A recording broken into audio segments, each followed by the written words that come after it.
I'm Marc Sidwell, and my guests today are Dominic Pino from the National Review Institute, and he's also host of the E-Conception podcast, and he's on the line from Fairfax, Virginia. And here in London, we have the journalist Harry Phibbs. We start in the US, where a court struck down Donald Trump's attempt to impose sweeping tariffs, including a threatened 50% tariff on the EU. The moment of clarity came after weeks of brinksmanship and policy whiplash following Trump's so-called Liberation Day, although it has since been paused pending appeal. As Dalibor Rohatch noted in CapEx last week, the EU has bent over backwards to offer off-ramps and goodwill to avoid its threatened tariffs, even as the president remained fixated on bilateral trade deficits. Now both are waiting on the courts. Is this a reminder that there are limits to appeasement and perhaps even to the logic of economic nationalism? Dominic, if I can start with you, perhaps we can get to the bottom of exactly what the latest state of this is, because a court struck the tariffs down, then another court put it on appeal. The White House have said, I think, that they're confident it's going to come through anyway. What's the current state of play? So a case was brought by small businesses that were affected by the tariffs, and they brought this case to the Court of International Trade, which is a federal court in the United States that has jurisdiction over international trade issues. And there were several of these cases that were brought. The administration asked that these cases be heard in the Court of International Trade. They thought that they had a better chance of winning cases there than they did in ordinary federal district court. And they got those motions granted to have those cases heard at the Court of International Trade. It was a 3-judge panel in this ruling. 2 of those judges were appointed by Republicans, and 1 of them was appointed by Donald Trump himself. So the idea that these were, biased left-wing judges against him is not correct. The case that was brought was a very simple separation of powers case. It says the Constitution in the United States says that the tariff power is power of Congress, not of the president. And over time, Congress has written certain laws to delegate parts of that power to the president in specific situations. So, for example, if there's a national security situation that arises where a tariff or a trade restriction on a particular good is necessary, Congress has delegated some of that power to the president. But under previous court precedent in the United States, Congress is only allowed to delegate power like that for very specific and limited purposes. And that is what the court really got down to in this case. They said, well, if the president is allowed to do it in specific and limited ways for a specific period of time, what Trump did with the order creating the Liberation Day tariffs was much, much broader than that. It applied to basically every good imported from any country in the world for an indefinite amount of time. And so they said that's an unlawful delegation of legislative power.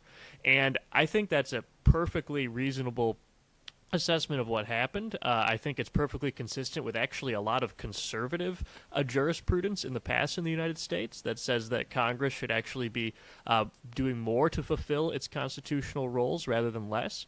And the court made very clear they were not making a judgment on the wisdom of tariffs as a policy in general. And there are plenty of other legal ways that the president can, in limited ways, impose tariffs.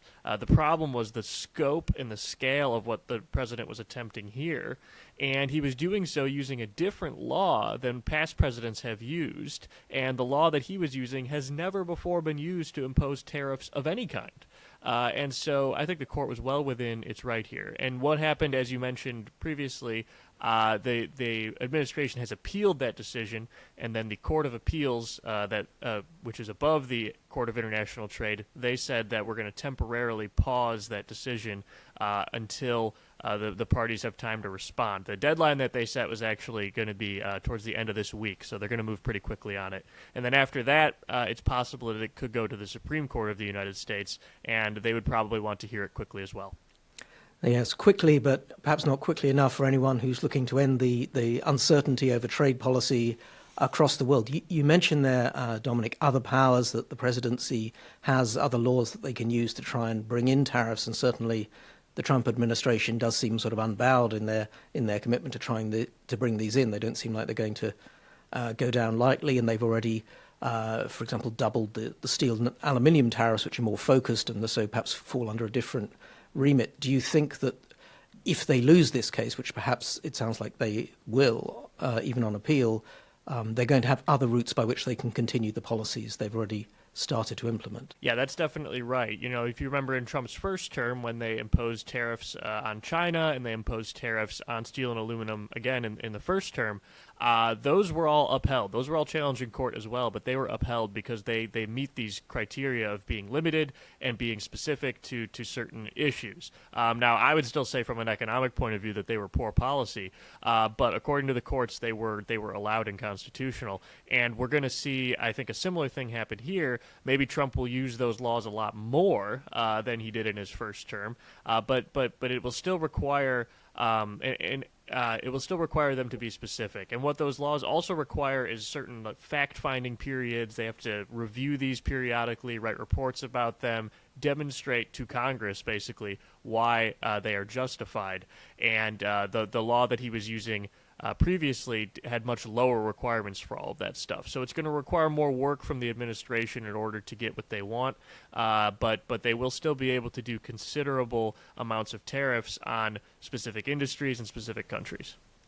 Harry, a lot of the talk has been about the EU, which was very much in the most recent firing line for tariffs from Trump, but this really affects the UK too as we face this uncertainty. I was talking about the doubled tariffs on steel and aluminium. Now, Keir Starmer the other day came to an agreement with Trump about exempting us from those sorts of tariffs, but that deal is not, it's just sort of a handshake, you know, they haven't worked out the details. So people in the steel industry in the UK have already come forward and said it's a body blow to hear about double tariffs because until that official deal between the US and the UK goes through, we're still under the same 25%, now 50% tariffs as everyone else. What do you think the UK should be doing? Is there anything we can do, or are we just at the mercy of whatever the Trump administration does in this regard? I think it's absolutely bewildering, isn't it, that President Trump seems to sort of make it up as he goes along almost, that he'll be giving a speech in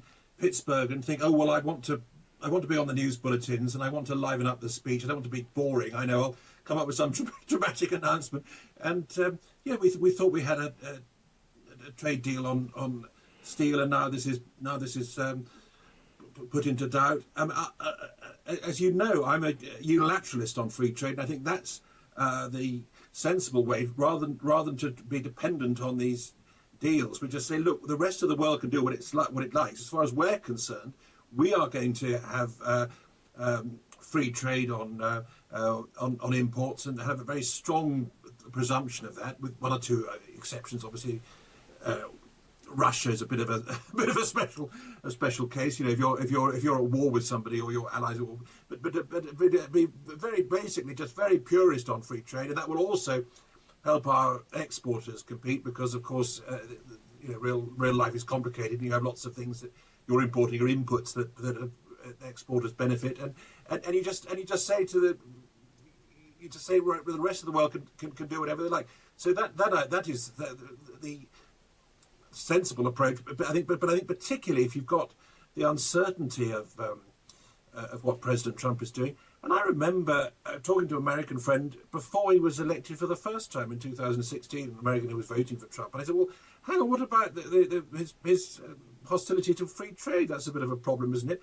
And my friend said, oh, well, you don't understand the American system. You don't need to worry about that because that's a matter for Congress. You won't be able to cause any problem there. And you see, you wouldn't understand the American Constitution, Harry, but you see, there's the checks and balances. And I thought, well, actually, the American Constitution sounds pretty good, the checks and balances, doesn't it? That you can, the Congress can veto the president's cabinet appointments, and the president can veto bills and all the rest of it, and you've got the judiciary making sure that the Constitution is so.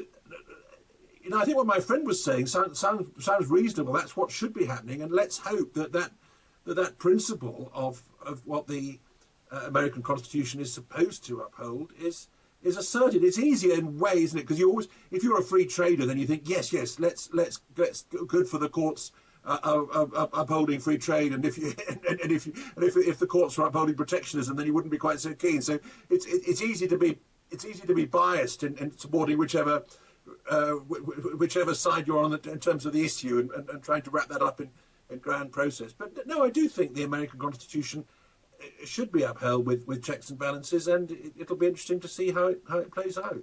Yes, indeed. And just before we move on, though, Harry, just to think about UK politics here, because you were talking about unilateral free trade, a sort of great classic idea where Britain led the world on back in the day. But looking at UK politics, it's increasingly protectionist mood here too, and it's hard to see. I mean, do you see any space for political opportunity for any of the major parties or anyone on the political scene to sort of lead on talking the talk and on free trade and leading with these sorts of bold ideas? It could be worse. I mean, I think that Keir Starmer's obviously pragmatic over it. He obviously likes getting deals with different things with different countries, and somehow regarding that as a success in itself, because that makes him an international statesman. And then you look through some of the details and of what he's agreed, and it isn't always particularly advantageous. But I think Kemi Badenoch, the Conservative leader, is a free trader at heart. I think Nigel Farage, the Reform UK leader, is a free trader at heart. So I don't think we should despair. But it's a difficult case to make, because it's counterintuitive in a way. The idea that free trade is how to become prosperous, and the idea of saying, right, we want to block foreign competition. I mean, that has a populist appeal. So I think that those of us who are putting forward the case for free trade are always going to have to work hard to persuade people and get our arguments are valid. Our arguments are intellectually superior, but we're always going to have to work hard in terms of the political barriers. Indeed. Well, the work will continue, and no doubt the soap opera in the White House will continue as well. But we'll have to move on to the next topic. As the Trump administration escalates its assault on academia, slashing research budgets, targeting top universities, and halting international student visas, America's scientific standing is taking a serious hit. It's led several nations to quietly launch initiatives to attract talent, branded as global recruitment drives. Britain, however, has yet to move with real intent. Given the strength of our universities, is now the moment not just to offer refuge, but to lead. And Harry, if I can come back to you on this topic. Now, this is a very tricky one for the UK because, of course, immigration levels are exceptionally high. It's a very politically salient topic, and indeed the number of students coming over has been part of that conversation. So in that sense, it's very difficult politically, but at the same time, attracting top talent is vital to our economy, and there's perhaps a unique opportunity here. Do you think there's a way that we can take advantage? I think that with immigration, if we were to get the total level of immigration down, then I think it would be much more acceptable within that lower total to be able to make the case for flexibility with allowing people with particular talents. I mean, so I think to come in, and I think that with universities, actually, we've got too many students, and an awful lot of people are being misled into accumulating all this debt, which they then are burdened with as graduates. And at the same time, not only are they have a wet debt, but the taxpayer simultaneously is pouring a lot of money into the universities. So there are too many of the so-called Mickey Mouse courses. I mean, I've had a very enjoyable career as a journalist, but I tend to discourage people from that ambition by thinking that they can go off and do a media studies degree and then find they get an easy and fulfilling career in journalism. They're more likely to be stuck in some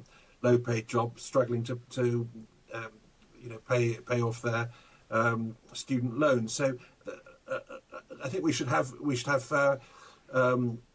fewer universities, fewer students, but then within that, we should try and see, yes, where can we offer something that's world beating in terms of niche special subjects, and it'd be much easier to do that if the whole thing is scaled down from getting rid of some of these courses that aren't of particular benefit. Of course, the problem is we've got to try and do both at the same time. I suppose you want to sort of scale down that sort of large scales and maybe sort of lower quality intake, but also bring in the best and the brightest, because of course Britain at the top level of these things in life sciences and various parts of the top tiers of science is very well placed. But also another problem there is actually our visa costs, which are ridiculous when you look at them. They're sort of about 10 times higher for these high-skilled visas I'm talking about, not at the lower end. It's a perverse thing. At the lower end, it seems surprisingly easy to get in, but at the top end, people are paying 10 times more, like a top science person, to come into the UK on a visa on the current arrangements than to go to a comparable sort of competitor nation. So someone really needs to look at that, it seems to me. Yes, I would agree, and I don't think it's impossible. I mean, I think it's if it was. I mean, the politics are very much about numbers, aren't they? That if we've got net immigration of whatever, 500,000, 1 million, and particularly, of course, if some of it's illegal with people coming in illegally, there's very strong feelings about that, and any proposal to allow any category to be liberalised, to allow more of anybody at all, as we saw with our discussion over our rising from the free trade deal with India. There's great sensitivity about that. If our borders were brought under control and the total numbers were slashed back down, and we only had sort of 50,000, 100,000, then the idea of saying, oh well, let's have this particular category of 1,000 or 2,000 people coming in who've got particular exceptional abilities. I don't think there would be any difficulty about it. So it's in a way it's because of the broader failure to get control over immigration that we do find it. We miss out on some of these opportunities. Yeah, indeed. Dominic, you're much closer, of course, to what's going on in the US. There's been this very public spat between the Trump administration and Harvard in particular. There's a lot of sort of talk of dissatisfaction. I saw a stat of something like 3/4 of postgrads and PhDs were at least thinking about leaving the US. But then, of course, the US remains a very attractive place to live. It's certainly a lot wealthier than the UK, and salaries will be higher and so forth. Do you think, for all that people are very worried about what's going on in America's universities at the moment, that people are actually going to leave and look at possibilities elsewhere around the world? I don't really think that, Mark. I think that's a lot of talk because we hear this all the time. Most famously from celebrities, whenever a Republican wins an election, they all threaten to move to Canada, and inevitably none of them do. I think it's a similar dynamic going on here. American universities, it's a problem for conservatives for a couple of reasons. One is because they are hostile to conservative values in many ways, and they have been for decades. They also have, with a lot of their affirmative action processes, were violating civil rights law for many years with no consequence, and now are, as of 2023, are going against the Supreme Court decision, which struck down affirmative action in college admissions, and so the universities have a lot of problems. But despite all of that, one of the things conservatives need to recognize is that American universities are still the best in the world, and they attract a lot of the best talent from all over the world, and that's one of the biggest selling points for the United States, both economically and politically, I think, and so it's this very conflicted relationship that conservatives who are thinking in patriotic terms will have about universities. I always like to say, one of the only exceptions to this is the UK with Oxford and Cambridge, which are schools that top American students will go abroad in order to study at. Those are really the only schools that top American students will prefer over American schools if they have the chance to do it. And so the UK definitely has some advantages to work with there. But in terms of just the scale of American higher education, what Americans would think of as sort of a middling state school is better than the top university in 90% of countries around the world. And that's something that we just kind of take for granted here. And so I think that is something that's missing in the Trump administration's response to some of this. Not saying Harvard doesn't have it coming in a lot of ways, they do, but it's important to not throw the baby out with the bathwater. Another thing too that I just find to be very funny about this is blocking foreign students from coming to the United States. This is an area where the United States has a trade surplus, but for some reason, the Trump administration does not see it that way. And they actually make arguments that said that this trade surplus is unfair to Americans because those foreign students are taking spots from American students. You could make exactly the same arguments about trading goods, of course, if you had a trade surplus and foreigners were buying stuff that Americans could have bought instead. They're taking it from Americans, but for some reason that argument doesn't go both ways. No. And do you think that Harvard and perhaps some of the other schools are strong enough or independent enough, perhaps even rich enough to withstand what's going on from the Trump administration? They're not going to just sort of get rolled over? It's tricky to say. I mean, Harvard obviously is rich enough. They have billions of dollars in endowment. Trump can only be president for 3.5 more years. So there's some sense in which they could wait it out. But it is also true that a lot of these universities, very much including Harvard, have become dependent on federal funding in a way that they probably shouldn't be as private institutions. And so one of the things I would like to see universities do, there are a handful of universities in the United States that decline to accept any federal money because they know the political game that they're asking for by doing that. But I think more private universities should go that way. I hope universities like Harvard and will be able to understand that actually being involved in taking federal money is not worth the political cost, and it would be much better for them to be private in their financing, not just in their organizational structure. That's very interesting. Well, we only have one private university in the UK. That's Buckingham, a sort of small, plucky stalwart holding out. But perhaps we need more of those too. We'll have to leave that one there. But finally today, at a recent demo, Chinese startup Engine AI had its humanoid robot learn the kung fu hustle dance, step by step, beat by beat, guided just by computer vision and machine learning, watching a human performer. And this performance may look playful, but the implications are anything but. After years of American dominance in humanoid robotics, Chinese tech firms are catching up fast and showing off serious innovation in the process. And the question now is, can the US and indeed the UK still carve out meaningful roles in this global race? Now, Dominic, I mean, the US, of course, has always been an innovation leader in so many areas, as sort of the country of the future in many people's minds still. But that has started to slip in a few areas. The one that some commentators talk about in particular is batteries, where not only did China become the manufacturing giant, but also in some ways the innovation giant. A lot of the innovations in battery technology, which makes them much more useful, much more dense, much more able to power things like independent walking robots, have been happening in China. And that's kind of a unique thing for considering all of the various technological revolutions that have been happening.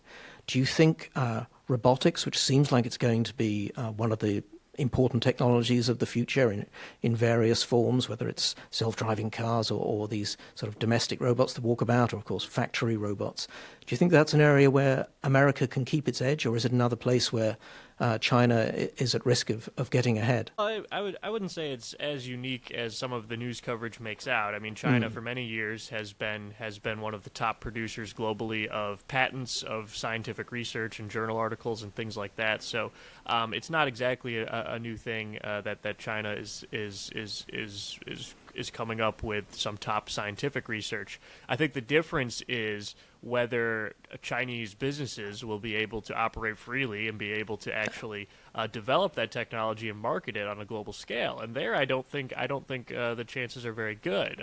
What the Chinese government has done to businesses, especially since COVID, has been awful for their economic development.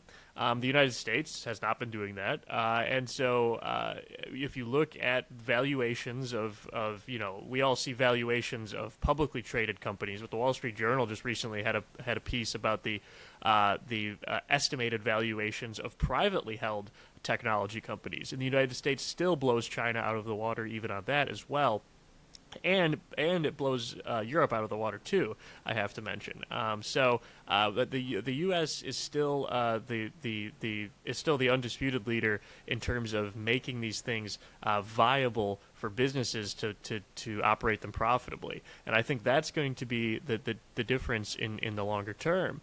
And the Chinese system can do a couple of things if the government powers there want things to be done. But in terms of actually getting them out into the world and getting them viable on global markets, I would still give the United States an edge there. And I think history has shown that to be true, and I think that pattern will continue.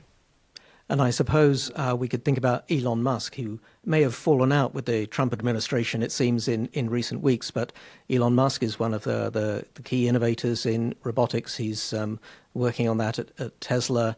And while he doesn't seem necessarily to be as gifted at politics as he is at entrepreneurship, there's few people would want to bet against him in an innovation race. So the fact that America still has someone like Musk among many other people working on this stuff suggests that perhaps the future is good for them there, do you think, Dominic? Yeah, I mean, it's not just Musk. There are lots of people whose names that we don't even know who are top in this, and I think one of the assets relates to one of our assets as Americans relates to the last segment, which is that lots of people want to come live here from around the world, and so if we can continue to develop talent from around the world as well, that will be very important too. And as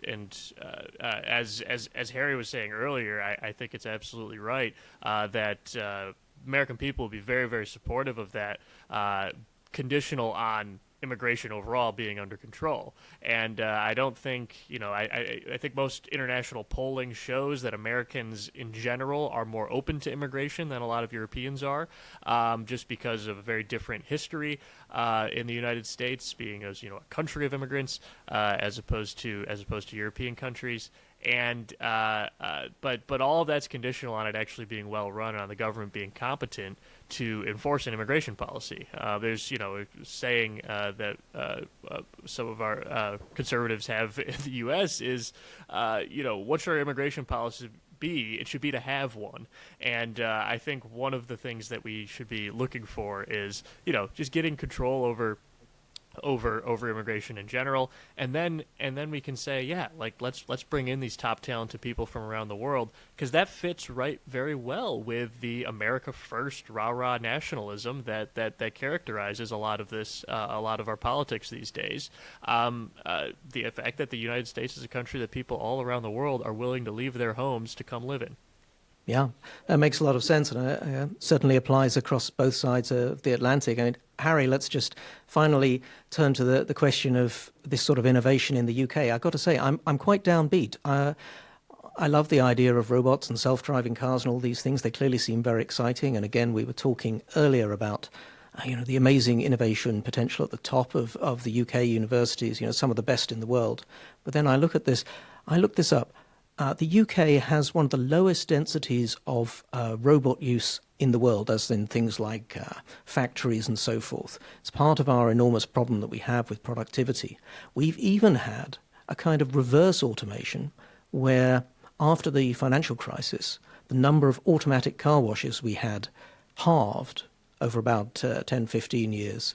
And instead there was a massive increase in the number of hand car washes, which of course goes back to the immigration question. It's lots of low-skilled workers coming in who offering that, and we stop having the automation, which is the thing that drives the economy forward. So, and the Labour government has also just said that self-driving cars aren't going to be on the UK's roads for another year. They've delayed the rollout of those until sometime at the back end of 2027. So I am very downbeat.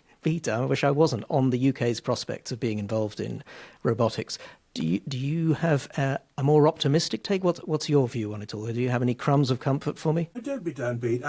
I'm always. I think most people have got a pessimism bias. I've got a optimism bias. But there are no final victories or defeats, are there? I mean, a couple of hundred years ago, we were whizzing ahead at innovation, weren't we? I mean, I'm not sure how long this Labour government will. They think it could be a single-term government, so we've only got 4 years, and then who knows? Maybe we get some new government that'll be much more hospitable to a spirit of innovation. I think it does come down to. I mean, I don't pretend to understand all the extraordinary nerdy wizardry that goes on with all these techniques. But I mean, you mentioned Elon Musk, and I think that is. I mean, he's an example of why I think the China's going to be in trouble, because China's odd, isn't it? Having a political dictatorship and trying to have a market economy, and it gets limited because obviously if you don't allow freedom, and particularly with things like technology, the internet, you can't just sort of say, right, we're going to have a dictatorship, but we're going to allow people to go off and innovate and make money. Someone like Elon Musk, with his outspoken opinions, obviously wouldn't get too far in China. And I think that the British character very much is about celebrating eccentricity. What was it Dominic Cummings talked about?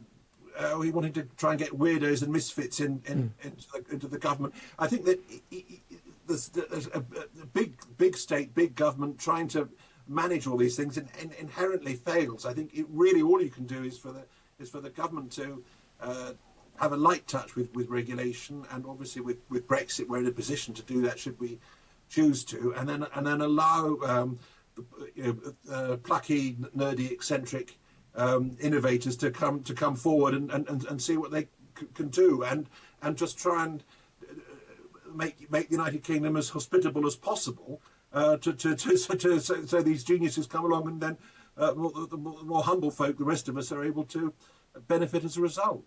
Yes, well, unleash the weirdos. Let's hope that it happens. Nice to have a few upbeat words there, Harry. Thank you. We'll have to leave it there for this week. Harry Phibbs and Dominic Pino, thank you both.